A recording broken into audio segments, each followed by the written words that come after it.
राजमाता विजया राजे सिंधिया जी का भी सानिध्य और आशीर्वाद इस धरा को प्राप्त होता रहा है। मातृशक्ति की प्रतीक इन दोनों वीरांगनाओं के प्रति उनकी स्मृतियों को नमन करते हुए आप सबका मैं हृदय से अभिनंदन करता हूं। आप सबको दीपावली की और भैया दूज की हृदय से बधाई और शुभकामनाएं भी देता हूं। भाइयों बहनों,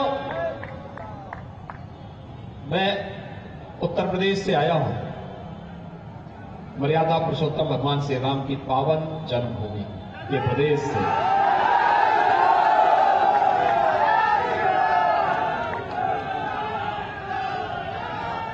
जब राम जन्मभूमि आंदोलन की बात आती है तो राजमाता विजया राजे सिंधिया जी का स्मरण होता है।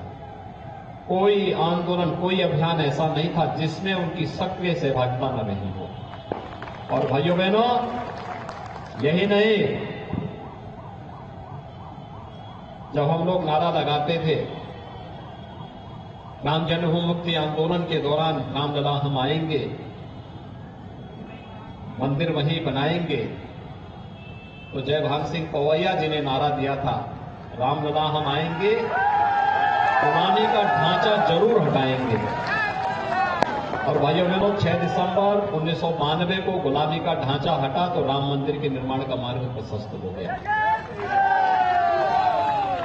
हर व्यक्ति जानता था, लोग बड़ी बड़ी घोषणाएं करें, हर व्यक्ति जानता था कि अगर भगवान राम के इस पवित्र स्थल पर विवादित ढांचा और गुलामी का ढांचा हट चुका है तो अब बनेगा तो केवल मंदिर ही बनेगा। और उसके लिए मुहूर्त ईश्वर को स्वयं तय करना था, ईश्वर ने स्वयं तय कर दिया। प्रधानमंत्री मोदी जी देश के प्रधानमंत्री बने और मोदी जी के प्रधानमंत्री बनते ही विश्व मुहूर्त आने लग गई। और हम सब कह सकते हैं, हर व्यक्ति कह सकता है, जो लोग हमें पहले कहते थे कि हम नारा तो देते हैं कि रामलला हम आएंगे, मंदिर वहीं बनाएंगे, लेकिन तिथि नहीं बताएंगे, आज हम कह सकते हैं कि रामलला हम आएंगे, मंदिर भी बनाएंगे और तिथि भी बताएंगे। और भाइयों बहनों, 22 जनवरी 2024 और भाइयों बहनों 22 जनवरी 2024 हर भारतवासी के लिए, हर सनातन धर्मावलंबी के लिए गौरव की अनुभूति करने वाली तिथि, एक ऐसी तिथि जिस तिथि पर हम सब गर्व कर सकते हैं कि 500 वर्षों का इंतजार समाप्त होगा। अयोध्या में रामलला अपने भव्य मंदिर में विराजमान होकर के राम राज्य की आधारशिला को और मजबूती प्रदान करेंगे। और इस दृष्टि से डबल इंजन की सरकार मध्य प्रदेश में आवश्यक है। भाइयों बहनों, मध्य प्रदेश में यह आवश्यक है। इस दृष्टि से आपका आह्वान करने के लिए मैं विशेष रूप से ग्वालियर में, सिंधुत्व की आधार भूमि ग्वालियर में विशेष रूप से आया हूं। जब हम मर्यादा पुरुषोत्तम भगवान श्री राम की बात करते हैं तो भाइयों बहनों, समाज जोड़ने का एक संकल्प उसके साथ जुड़ा होता है। समाज को जोड़ने का भगवान राम जीवन भर यही संगठन करते रहे। जैसे निकले अयोध्या से 14 वर्ष के वनवास के लिए जाना है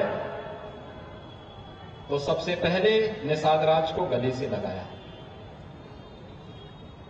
प्रयागराज में आए, महर्षि भारद्वाज का दर्शन किया और महर्षि भारद्वाज के दर्शन के बाद उन्होंने आगे का मार्ग पूछा।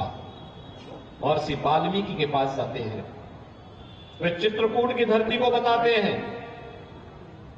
चित्रकूट की धरती में ऋषि मुनियों को अभय प्रदान करते हुए वनवासियों को, हरिजनों को, गिरिजनों को, समाज के अंतिम पायदान पर बैठे हुए व्यक्ति को समाज की मुख्य धारा से जोड़ने का कार्य करते हैं। और फिर निस्तरहीन करो मई भुज उठाए प्रण कीन के संकल्प के साथ दंडकारण्य में भी प्रवेश कर जाते हैं। और भाइयों बहनों, देखते ही देखते अपने वनवासियों से, आदिवासियों के जन सहयोग से, जनजातियों के सहयोग से उस समय की सबसे बड़ी राक्षसी ताकत को कैसे नेस्तनाबूद किया जा सकता है, यह ताकत भी सबरी के जूठे बेर में भी भगवान राम ने देखे थे। और यह संगठन का वह गुण जो उस कालखंड में प्रभु राम ने करके दिखाया था, आज भी हम सब के लिए अनुकरणीय है। शासन की सबसे आदर्श व्यवस्था आज भी भगवान राम की मानी, राम राज्य की व्यवस्था मानी जाती है। और हम कह सकते हैं कि डबल इंजन की सरकार राम राज्य की इस आधारशिला को पुष्ट कर रही है, मजबूती प्रदान कर रही है। आपने देखा होगा बिना भेदभाव के शासन की योजना का लाभ प्राप्त होना, वैश्विक स्तर पर भारत का सम्मान बढ़ना, सुरक्षित सीमाएं और समस्या नहीं बल्कि समाधान पर जोर देना। समाधान, वैश्विक स्तर पर भारत का बढ़ता हुआ सम्मान। आप पूछिए 2014 के पहले के भारत में और 2014 के बाद के भारत में कितना अंतर आया है। पहले भारत का व्यक्ति कहीं जाता था दुनिया में तो भाइयों बहनों शक की निगाहों से देखा जाता था, पता नहीं क्यों आया है, क्या करेगा।